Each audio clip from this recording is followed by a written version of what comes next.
వాచాలం పంగుం లంఘయతే గిరిం యత్కృపాతమహం వందే పరమానంద సాగరం. ఓం సహనావవతు సహనౌ భునక్తు సహ వీర్యం కరవావహై తేజస్వినావధీతమస్తు మా విద్విషావహై. ఓం శాంతి శాంతి శాంతి.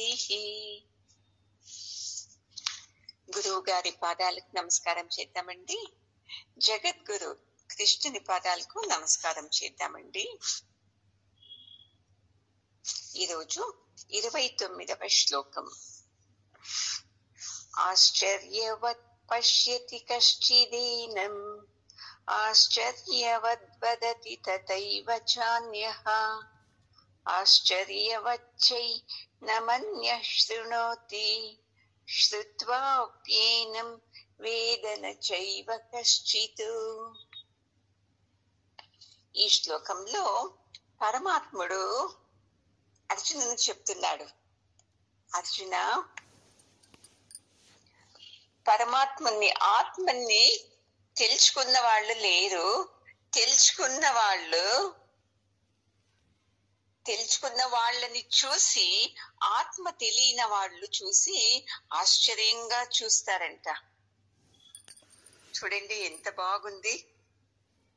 కొంతమంది ఆత్మాన్ని చూస్తారు, కొంతమంది ఏమంటారు, పరమాత్మ మనకు ప్రత్యక్షం అవుతారా, ఆత్మ తెలుస్తుందా, మనకు కనబడుతుందా, కానే కాదు అని వర్ణిస్తారంట వాళ్ళే ఆశ్చర్యంగా. అందరికీ కనపడదు ఆత్మ, ఏమనుకున్నావు ఆత్మ గురించి అని ఆశ్చర్యంగా ఏదేదో వాళ్ళకు తోచినట్టు చెప్తారంట. మళ్ళీ ఇంకా కొంతమంది అంటారంట, పరమాత్ముడంటే ఆశ్చర్యం, ఇంకేదీ లేదు అనే మాటను నేను విన్నాను, ఎందుకంటే కనపడడు తను అని చెప్తారంట. ఇంకా కొంతమంది పరమాత్మని విషయము ఆత్మ విషయం ఎంత చెప్పినా వాళ్లకు కొద్దిగానూ అర్థం కాదంట. చూడండి ఎంత విచిత్రమని. ఎందుకంటే ప్రతి దేహంలోనూ ఆత్మ ఉంది కదమ్మా. ఆత్మ లేని ప్లేస్ ఏది పోని చెప్పండి, ఎక్కడ లేదు, ఏ ప్రాణంలో లేదు, దేంట్లో లేదు. ప్రతి ఒక్క దాంట్లోనూ ఆత్మ ఉండనే ఉంటది. ఎంత పెద్ద మాన్లోనూ ఉంటుంది. చిన్న క్రిమిలు, అది భూతద్దంలో చూస్తాం చూడండి, ఆ క్రిమిలోనూ ఆత్మ ఉంటుంది. అయితే మనం ఏం చేస్తున్నాము, కొంతమంది, అందరూ కాదు, కళ్ళకు కనపడాలి, మన సమస్యల్ని పరిష్కారం చేయాలి, మనకు ఆనందం ఇవ్వాలి, అప్పుడే పరమాత్ముడు ఉన్నాడు అని నమ్మకం వస్తుంది అని. చూడండి ఎంత మూర్ఖంగా మాట్లాడతారు అని. పరమాత్ముడు అంటే ఏమనుకున్నారు? అడిగినదంతా ఇచ్చేస్తే పరమాత్ముడా? ఇలా కొంతమందికి ఏమనుకున్నామో అది నెరవేరితేనే కదా పరమాత్ముడు అంటే. నెరవేర్లేకున్నప్పుడు పరమాత్ముడు ఎక్కడవుతాడు? ఇలా అనుకొనేస్తారు. ఒక తూరి గౌతమ బుద్ధ మహర్షి గారు ఒక ఊర్లో సత్సంగం చేస్తూ ఉంటారు. అక్కడికి ఒకతను వస్తాడు. అతను వచ్చి గౌతమ బుద్ధునికి చెప్తాడు, కాదు గురువుదేవా, ప్రజలంతా ఎంత దుఃఖంతో ఉన్నారు కదా, వాళ్ళని ఎందుకు నువ్వు దుఃఖం నుండి బయటికి తేకూడదు? అన్ని సమస్యల్లో ఉన్నారు కదా, మీకు కొంచెం కూడా అర్థం అవుతా లేదా? ఆ సమస్యల నుండి బయటికి తీయండి జనాల్ని. గౌతమ బుద్ధ ఏమి మాట్లాడదంట. అదే కదా గురువుని విశేషము. కొంతమంది శిష్యులు మూర్ఖంగా ఏదేదో వాగుతూనే ఉంటారు. వాళ్లకు ఎంత చెప్పినా అర్థం కానే కాదు, వాళ్ళ నిర్ణయమే వాళ్ళు మాట్లాడతారు. ఇది రూల్స్, ఇలా ఉండాలి ఇలా ఉండాలి అంటే ఓ అలాగే అలాగే అంటారు. కొద్ది తర్వాత వాళ్ళ మనసు, ఎందుకంటే ఇంకొకరి మాట వినే స్వభావం ఉండదు, తాము ఏం చేయాలో అదే చేస్తారు. మళ్ళీ ఇలా చేస్తాము అనే చెప్తారు. అంత మూర్ఖత్వం మంది ఉంటారు. ఎంత సత్సంగం విన్నాను, ఒక్క తూరి గురువు నుండి ఒక మాట వచ్చిందంటే అది వాళ్ళు ఏదో యోచించి మాట్లాడతారు అని దానకు మనము శరణాగతి కావాలి, అంతే, ప్రశ్నించకూడదు. అయితే మనం ఏం చేస్తామో, ఓ వింటాము అంటాము, మీ మాటనే వింటాను అంటారు. మళ్ళీ ఇంకా కొద్దిసేపుకి వాళ్ళ ఆశలన్నీ ఒక్కోటి చెప్తూ ఉంటారు. అట్లా మూర్ఖులు ఎన్ని సత్సంగాలు విన్నా చేంజ్ కారు. అలాంటి మూర్ఖుడే గౌతమ బుద్ధాన్ని అడుగుతాడు, ఎందుకు మీరు వాళ్ళ సమస్యలన్నీ పరిష్కారం చేయకూడదు, వాళ్ళని ఆనందం వైపు ఎందుకు తీసుకురాకూడదు అని. గౌతమ బుద్ధుడు ఊరికి నవ్వేస్తాడంట ఆ మాటకు. మళ్ళీ నెక్స్ట్ డే సత్సంగం అయితే మళ్ళీ నువ్వు అప్పుడు అలాగే అంటాడంట. వీళ్ళందరూ ఎంత దుఃఖంలో ఉన్నారు, వీళ్ళని ఆనందం వైపు లాగండి, ఏం మీకు అంత మాత్రం అర్థం అవుతా లేదా అని. అప్పుడు కూడా గౌతమ బుద్ధ ఏమీ మాట్లాడలేదంట, ఊరికి నవ్వేశారంట. ఇలా 21 రోజు అడిగినాడంట. రోజు అతను, ఏం మీరు దేవుడు కదా, వాళ్ళంతా దుఃఖంలో ఉన్నారు, సంతోషం వైపు పిలుచుకోవచ్చు కదా అని. ఇంకా లాస్ట్ కు గౌతమ బుద్ధకు బేజారవుతుందంట. ఎంత మూర్ఖంగా సత్సంగం అంతా వింటున్నాడు, మన ప్రారంధం నుండినే మనకు వచ్చేది, నేను చేసిన కర్మ ఫలం నుండినే నాకు పుణ్యము పాపము లభించేది అని అంత విన్నా కూడా ఏమంటున్నాడు అతను, వీళ్ళని దుఃఖం నుండి ఆనందం వైపు తీసుకువెళ్ళొచ్చు కదా, మీకు అంత శక్తి లేదా, మీరు ఎన్ని సత్సంగాలు చేస్తారు కదా అని మాట్లాడుతున్నాడే. ప్రారంధం గురించి ఇంకా ఇంత చెప్పినా ఇంక అర్థం కాలేదే. చూడండి, మన ప్రారంధం నుండినే నాకు సమస్య, నా ప్రారంధం నుండినే నాకు ఆనందం, ఇదే కదా మనం అర్థం చేసుకుంది. అయినాను సమస్యలు వచ్చిన వెంటనే అయ్యో ఏడు చేస్తాము, ఎన్ని చెప్పింది, వాళ్ళ నుండి ఇలాగా వీళ్ళ నుండి ఇలాగా అని చెప్తాము, మళ్ళీ సత్సంగము వింటాము. అందుకు గౌతమ బుద్ధ లాస్ట్ వీనికి ఎంత చెప్పినా అర్థం కాదు కదా అని అడుగుతాడంట. సరే ఇప్పుడు ఏం చేయాలి నేను అని. అప్పుడు అతను అంటాడంట, ఆ మూర్ఖ శిష్యుడు, చెప్పాను కదండి వీళ్ళందరూ దుఃఖంలో ఉన్నారు, ఆనందం వైపు తీసుకువెళ్ళండి అని. ఏం కావాలి, ఆనందం కావాలి కదా, సరే ఇస్తాను ఆనందం అని ఒకరిని రమ్మంటాడంట. నువ్వు ఎందుకు సత్సంగానికి వస్తుండేది అంటే అప్పుడు అతను అంటాడంట, ఎందుకంటే సత్సంగం అంటే పుణ్యం వస్తుంది, నా కూతురు పెళ్ళవుతుంది, అందుకు నేను వస్తున్నాను అని. ఇంకొకరిని అడుగుతారంట, లేదండి మా ఆస్తి కోర్టులో ఉంది కదా, అది నా పరంగా వస్తుంది, సత్సంగం ఇంటి పుణ్యం వస్తుంది, పుణ్యం నుండి నా ఆస్తి నాకు వస్తుంది, అందుకు వచ్చాను అంటాడంట. ఇంకొకడు అడిగితే, నా కొడుకు బిడ్డలే కాలేదు బావా మహానుభావ, ఆ బిడ్డలు కావాలి అని నేను సత్సంగానికి వస్తున్నాను అని. ఇలా ప్రతి ఒక్కరు అట్లే. ఇంకొక అతను, నాకు చాలా కాయలాలుంది దేహంలో, అది నయం కాని అని నేను సత్సంగానికి వస్తూ ఉన్నాను అని అడుగుతాడంట. అప్పుడు గౌతమ బుద్ధ చెప్తాడంట ఆ శిష్యునికి, చూడు నువ్వన్నావే దుఃఖంలో ఉన్నారు వీళ్ళని ఆనందం వైపు తీసుకువెళ్ళమని, వీళ్ళు ఎవ్వరూను నేను ఆనందం వైపు రావాలి అని ఎవ్వరి మనస్సులోనూ లేదు. సత్సంగం వింటూ ఉంటే పరమాత్మను పరిచయం అవుతుంది, ఈ సంసార బంధాల్ని వదిలించుకుంటూ పరమాత్మను వైపు రావాలి అని ఒక్కడు కూడా చెప్పాడు. చూడండి, అంతమంది సత్సంగానికి వచ్చిన ప్రతి ఒక్కరూ ఇదే చెప్పేది, నాకు ఈ సమస్య ఉంది, ఇది పరిష్కారం అవుతుంది అని నేను వస్తున్నాను అని. అర్థమైందా అని ఆ శిష్యుని వైపు చూస్తాడంట. నువ్వేమన్నావు, దుఃఖం నుండి సంతోషం వైపు పిలుచుకొని వెళ్ళు అన్నావు, వీళ్ళు ఎవ్వరకు అత్యంత ఆనందం ఇచ్చే పరమాత్మను వైపు రావాలని లేదు, వీళ్ళందరికీ ఏమి సంసారమే శ్రేష్టము, సంసారమే ముఖ్యము అని. చూద్దామండి. నా కూతురుకు పెళ్ళైతే చాలు అనేస్తాం. సరే, పెళ్ళి అవుతుంది అనుకోండి, అప్పుడు ఆనందంగా ఉంటారా? అయ్యో, నా కూతురికి ఏమండి ఇలాంటి భర్త దొరికాడే, ఇలాంటి అత్త దొరికిందే అని మళ్ళీ ఇంకొక సమస్య. లేదు, నా కూతురుకు పెళ్ళయింది, బిడ్డలే పుట్టలేదే. పోని బిడ్డలు పుడితే ఏమన్నా సమస్య పరిష్కారం అవుతుందా? ఇంకా ఒకటి ఏదో వస్తుంది.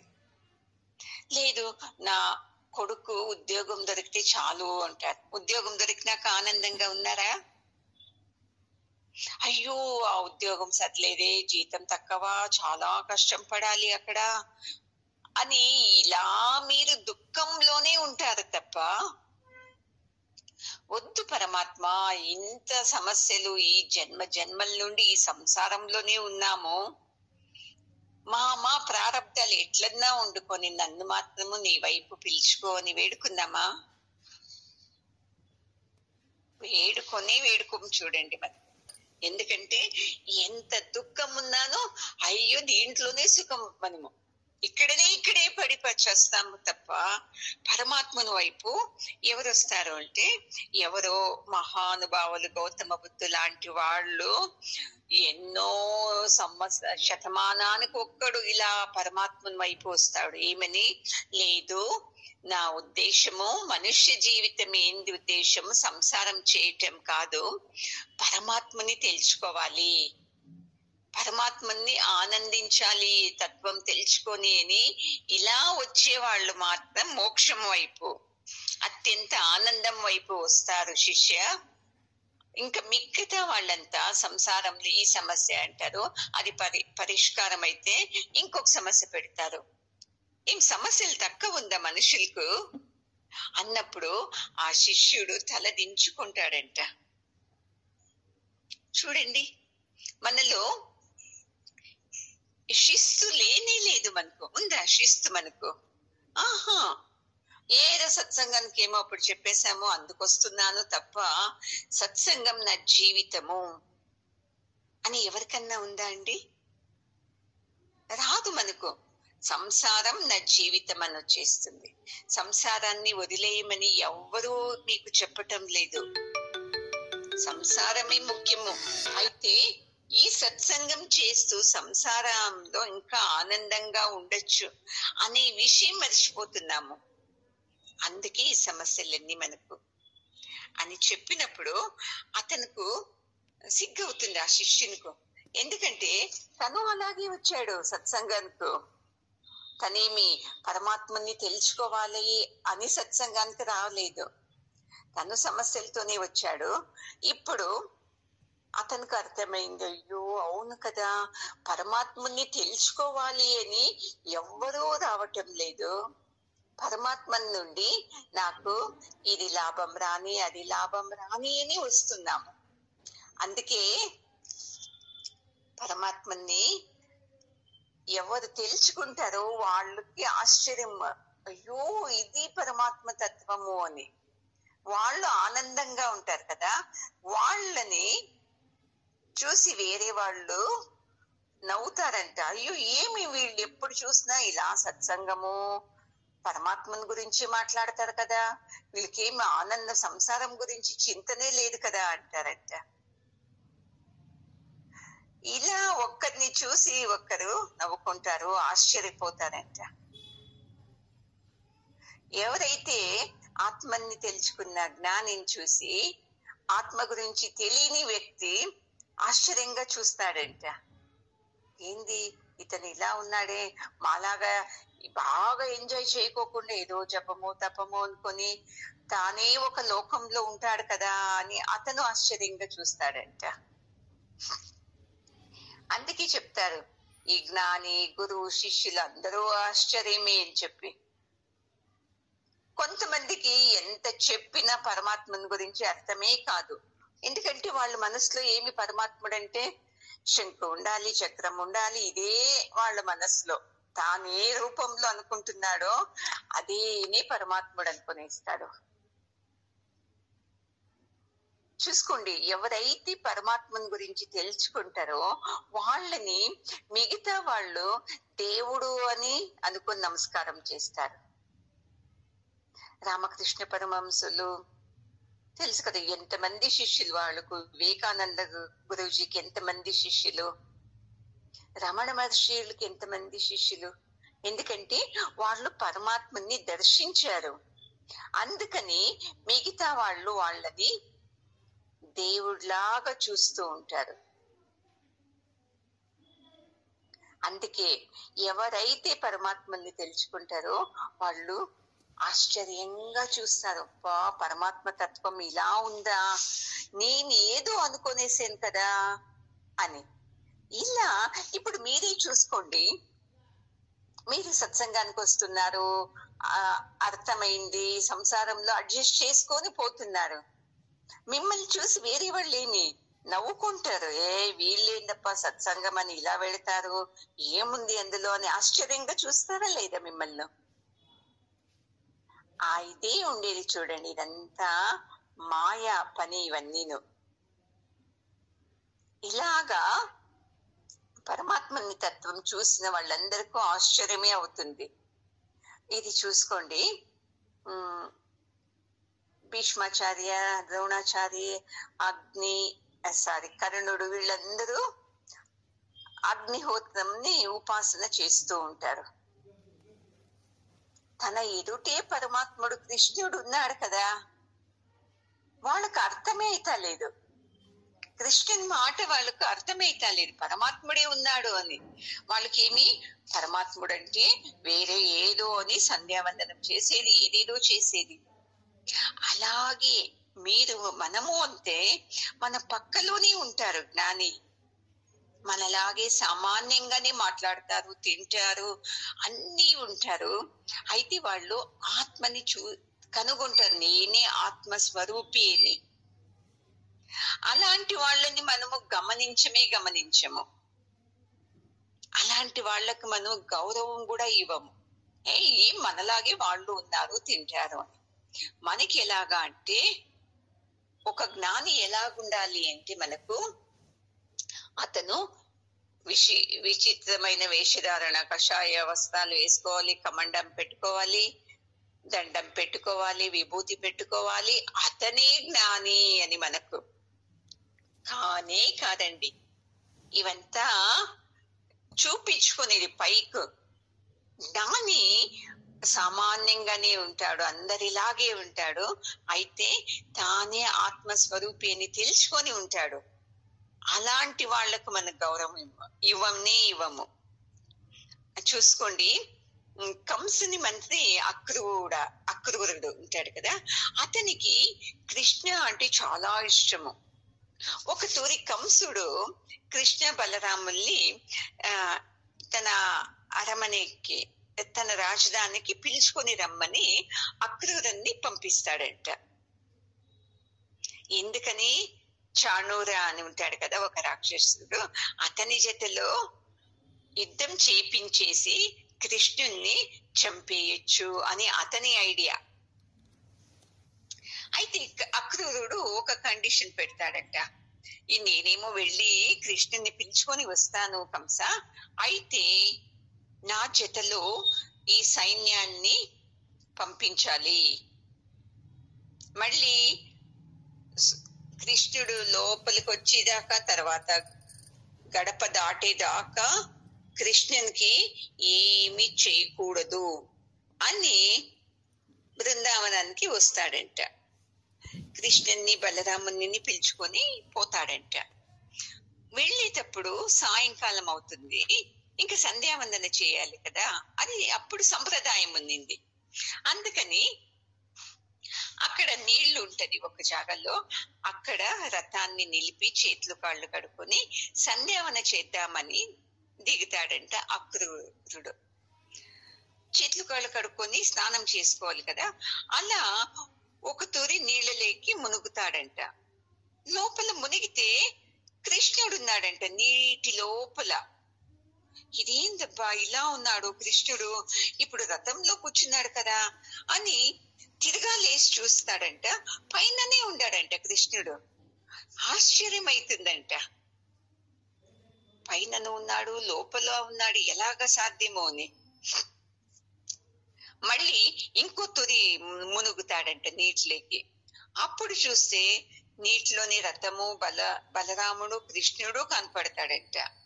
మళ్ళీ ఆశ్చర్యంగా లేచి మళ్ళీ తల ఎత్తి చూస్తే పైన రథంలోనూ వాళ్లే ఉన్నారంట. చూడండి, పరమాత్ముడు పక్కలోనే ఉన్నాడు. అయినా మనం ఏం చేస్తామో, అయ్యో ఈ పూజలు చేయాలి, ఆ పూజలు చేయాలి, ఈ సంధ్యావందనలు చేయాలి, అది చేయాలి అని. అప్పటికి అర్థమవుతుందంట అక్రూరంతో, అయ్యో సాక్షాత్ పరమాత్మని నేను ముందు పెట్టుకొని, అయ్యో పరమాత్మ నువ్వు ఉండు, కొద్దిసేపు నేను ధ్యానం చేసుకోవాలి అని ఇలా చేస్తున్నానే అని. ఇలా ఆత్మని గురించి తెలిసిన వాళ్ళు ఆశ్చర్యపోతూనే ఉంటారంట.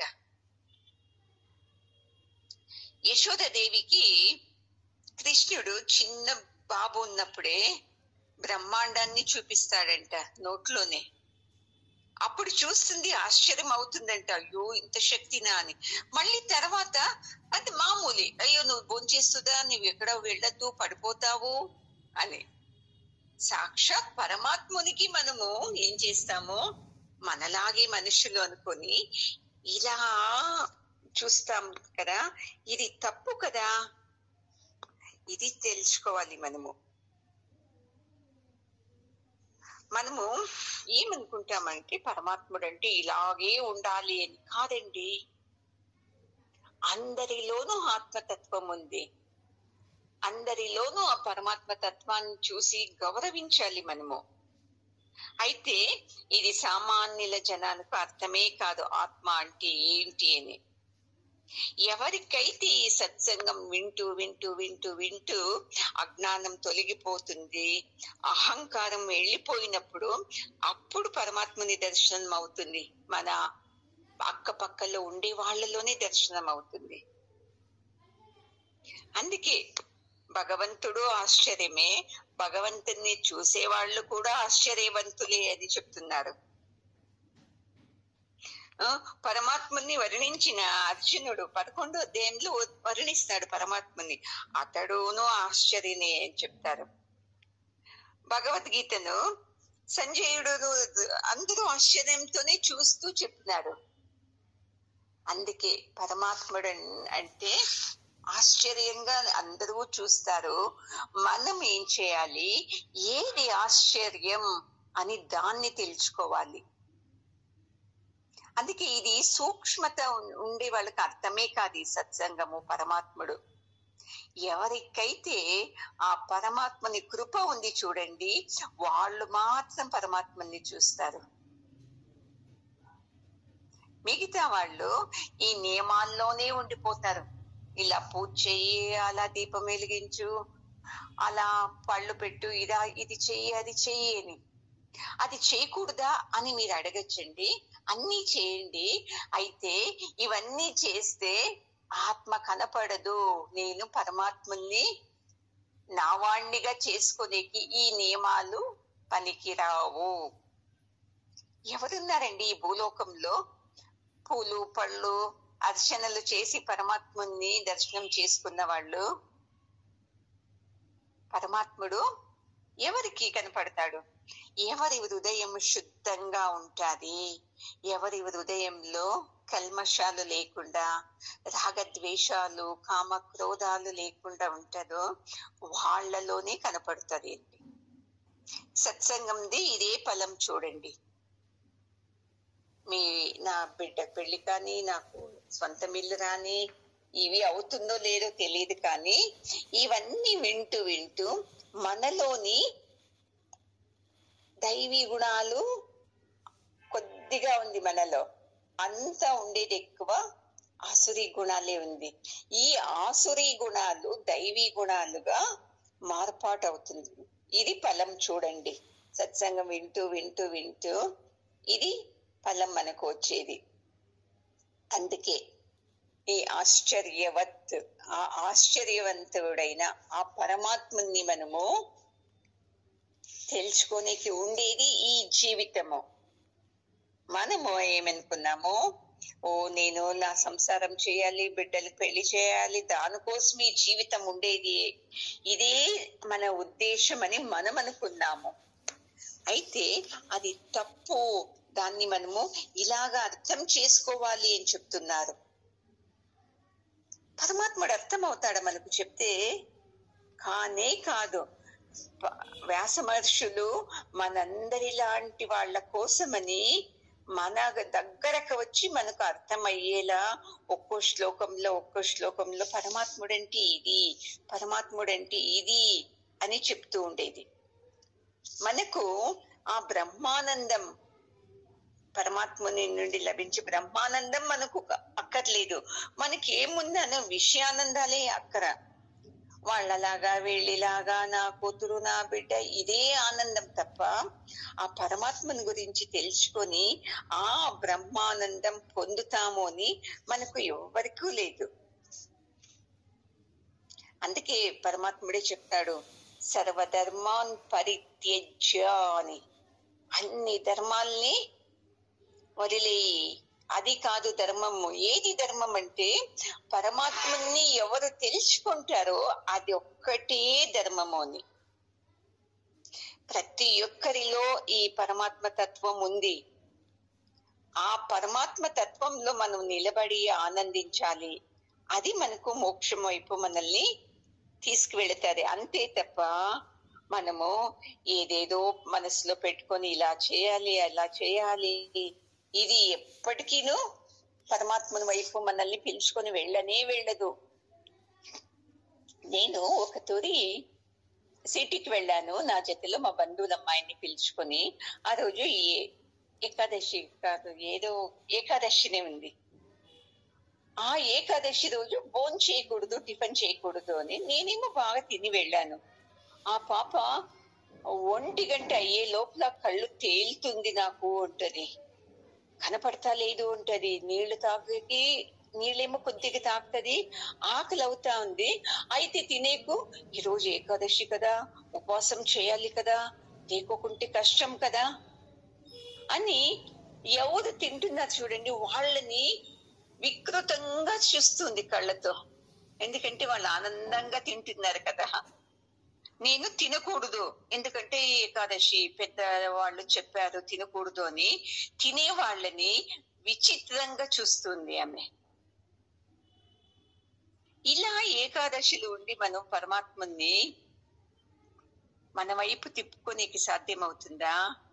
మనలోనే ఉన్నాడు పరమాత్ముడు. పాపము అగ్ని రూపంలో అహం వైశ్వానరో భూత్వా ప్రాణినాం దేహమాశ్రితః. ఈ 15వ అధ్యాయంలో పరమాత్ముడే చెప్పాడు, నేను అందరిలోనూ జఠరాగ్ని రూపంలో ఉన్నాను. మీరేమేమి తింటారో అవన్నీ నేనే ఆస్వాదిస్తున్నాను. మనం అనుకుంటున్నాము నేను తింటున్నాను అని. లేదు, పరమాత్ముడే తింటున్నాడు. ఎలాగా? నువ్వేమి నమిలి తింటావో అది తనే తినేది. ఎవరు మింగి తింటాను చూడండి కొంత ఆహారాన్ని, ముద్దనేవి, అది కూడా నేనే స్వీకరించేది. ఎవరు గట్టగట్ట తాగేస్తారు చూడు, అది కూడా నేనే స్వీకరించేది. ఎవరు కొంత ఇప్పుడు మామిడి పండు అవంతా ఇలా చీపుకుంటూ తింటాం, అది కూడా నేనే స్వీకరించేది అని పరమాత్ముడే చెప్పాడు. అలాంటి పరమాత్మునికి మనం ఏది ఇవ్వకుండా ఈ రోజు ఏకాదశి ఉపవాసం ఉంటే నాకు పరమాత్ముడు దర్శనం అవుతుంది, పుణ్యం వస్తుంది అని అలా వెళ్ళిపోతాం మనం. ఇది కాదు. ఈ సత్సంగం వింటూ వింటూ వింటూ విశాల భావంతో అర్థం చేసుకోవాలి పరమాత్ముడు అంటే ఏమి అని. అప్పుడు ఆశ్చర్యం అవుతుంది మనకును. అరే, ఇంత ఈజీనా పరమాత్మని చూసేది, పరమాత్మని గురించి తెలుసుకునేది ఇదా, నేనేదో అనుకున్నానే అని ఆశ్చర్యపోతాం. ఇలా ఆశ్చర్యపోతూనే మనము ఆ ఆశ్చర్యవంతుని అర్థం చేసుకునే అవుతుంది అని చెప్తున్నారండి. దేహి నిత్యమవద్యోయం దేహే సర్వస్య భారత తస్మాత్ సర్వాణి భూతాని నత్వం శోచితుమర్హసి. అందరి దేహాల్లోనూ ఎవరు ఉన్నారు? ఓనర్. నేనప్ప అంటాం కదా. అందరి దేహంలోనూ ఆత్మ ఉంది. ఆ ఆత్మని ఎవరు చంపడానికి సాధ్యం కాదు అర్జున. అందుకని నీవు అయ్యో మా వాళ్ళే, మా గురువే, మా తాతనే, మా బంధువులే అని ఎవరి గురించి నీవు దుఃఖించకు అని మళ్ళీ అదే చెప్తున్నాడు. 1వ అధ్యాయంలో అర్జునుడు చెప్పాడు కదా, ఏమనుకున్నావు అందరినీ చెప్పితే పుణ్యం వస్తుందా, పాపం వస్తుంది, వాళ్ళందరికీ నరకం వస్తుంది, ఏదేదో చెప్పాడు కదా. అందుకప్పుడంతా విన్న తర్వాత ఇప్పుడు పరమాత్ముడు అతనికి ఇలా ఒక్కొక్కటి ఎగ్జాంపుల్ తీసుకొని చూపిస్తున్నాడండి. ఎందుకంటే నీవు క్షత్రియుడు, నీ ధర్మమే యుద్ధం చేయటం. అలాంటిది మా తాత, మా గురువులు ఏదేదో ఊహించుకొని వాళ్ళు చనిపోతారే, వాళ్ళు యుద్ధంలో చనిపోతే ఆ కర్మ నాకు వస్తుంది అని ఎక్కువ బాధపడ్డాడు కదా. అది తప్పు అని ఈ శ్లోకంలో చెప్తున్నారు. చూడండి, ప్రతి ఒక్కరిలోనూ ఉంది ఆత్మతత్వము. ఆత్మని ఎవ్వరూ చంపడానికి కాదు. చూడు ఎన్ని తోటి మాట చెప్పాడు. ఎందుకంటే పదే చెప్తూనే ఉండాలి. ఎందుకంటే మన మనసులో అయ్యో పాపం వచ్చేస్తుంది నాకు వాళ్ళు చనిపోతే అని ఫిక్స్ అయిపోయింది జన్మల నుండి విని విని విని. సేమ్ మన ప్రతినిధి కదా అర్జునుడు. అందుకే అర్జునులో ఈ భావాన్ని తీసేయాలి అని చెప్పి అందరి దేహంలోనూ ఆత్మ ఉంది అప్ప. ప్రతి దేహంలో, ఇలాంటి దేహంలో ఆత్మ లేదు. వీళ్ళు యోగిలో వీళ్ళ దేహంలో ఆత్మ ఉంటది, వీళ్ళు దొంగ వీళ్ళ దేహంలో ఆత్మ లేదు అనుకోవడానికి వీలు లేదు. ఒక దేహం ఉంది అంటే అక్కడ ఆత్మ ఉండే ఉంటది. ఇలా అర్థం చేసుకోవాలి. కొందరిలో పరమాత్మని శక్తి అంటే విభూతి అంటారు, దాన్ని ఎక్కువ ఉంటది. కొందరిలో సామాన్యంగా ఉంటది. ఇది అర్థం చేసుకునేస్తే చూసుకో భరత వంశస్థుడా, నీకు ఆనందం కలుగుతుంది. ఎందుకంటే ఇప్పుడు అదే కదా అర్జునుడు చేస్తా ఉండేది. అయ్యో అలాగా మా తాత, ఏమి వాళ్ళ తాత మా గురువు అంటున్నాడే, వాళ్ళు చాలా ప్రాముఖ్యులు, వాళ్ళు దైవ స్వరూపులు అని ఇది ఉంది. అందుకే అర్జునునికి తీస్తుండేది. మీ తాత, మీ గురువులు ఒక్కరే కాదు దైవ స్వరూపులు, ప్రతి ఒక్కరు నాలో, నీలో, వాళ్లలో, ప్రతి జీవిలో, ఒక మానులో, ఒక పక్షిలో, ప్రాణిలో, ప్రతి ఒక్క దాంట్లోనూ ఆత్మ ఉంటుంది. మనకి ఇది తెలియదు కదండి. అలాంటి ఆత్మని ఎవరు చంపడానికి కాదు అర్జున. నీవేమి అర్థం చేసుకోవద్దప్ప, దుఃఖం చేసుకోవద్దు. ఇలా అర్థం చేసుకో, నీవు తెలుసుకుందే సరి అని ఇలా అర్థం చేసుకోవద్దు. నేను చెప్తున్నాను కదా, దీన్ని అర్థం చేసుకో, అప్పుడు నీకు కన్ఫ్యూజ్ కాదు అని. అయినా వింటాడా? మనం వింటామా? పరమాత్మని వైపు రాండి, సత్సంగం వైపు రాండి అంటే వింటారు. అలాగే ఫాలో అవుతారా? ఎన్ని పనులు ఉంటారు ఇంట్లో. ఆ పని ఉంది, ఈ పని ఉంది అనేది ఏదేదో ఎన్ని వంకలు పెట్టిస్తాము సత్సంగం వచ్చేటప్పటికి. ఇంకా సత్సంగానికే రాము అంటే ఇంకా ఆత్మ గురించి ఎలా తెలుస్తుంది? అందుకే అర్జున, నీవు నేను చెప్పే ఈ ఆత్మతత్వాన్ని అర్థం చేసుకో. అర్థం చేసుకున్నావంటే నిజమే, ప్రతి ఒక్క దేహంలోనూ ఆత్మ ఉంది, నాలోనూ ఆత్మ ఉంది. నేను నాలోని ఆత్మను నేను చంపడానికి కాదు, ఎదుట వ్యక్తిలోని ఆత్మను నేను చంపడానికి కాదు అని అర్థమవుతుంది. చూడండి, అందుకే కృష్ణుని జగద్గురు అని చెప్పేది. ಯಾವ సందర్భంలో ఎవరికి ఏమి చెప్పాలి అనేది బాగా తెలిసిందల్లా. చూడండి, నిజమైన గురువుకు ఊరికే భయపెట్టించేది, అయ్యో నీవు ఇలాగా అలాగా అనేది పాపం ఎంత ఉత్సాహంగా చేసే వాళ్ళకి నువ్వేం సరిగ్గా చేస్తలేదు అనేది ఇది గురువు లక్షణం కాదు. ఏది చేస్తుంటేను దాన్ని మెచ్చుకొని వెరీ గుడ్, నువ్వు ఇంకా బాగా చేస్తావు అని శిష్యునిలో ఉన్న శక్తిని బయటకు తేవాలి. వాళ్ళు చూడండి గ్రేట్ గురువు అనేది. ఇక్కడను అంతే, పరమాత్ముడు జగద్గురు కృష్ణునిలోని భయాన్ని చూసి నువ్వు పనికిరాని వాడు, నీవు అలాంటి వాడు, ఎన్ని తూర్లు చెప్పాలి నీకు అని తిడతలేదు. ఎంత సహనంగా, అలా కాదు అర్జున, ఇలా కాదు అర్జున, ఇది చూడప్ప ఆత్మ అంటే ఇది అని ఎంత సహనంగా చెప్తున్నాడు చూడండి. అందుకే పరమాత్మని జగద్గురువు అనేది.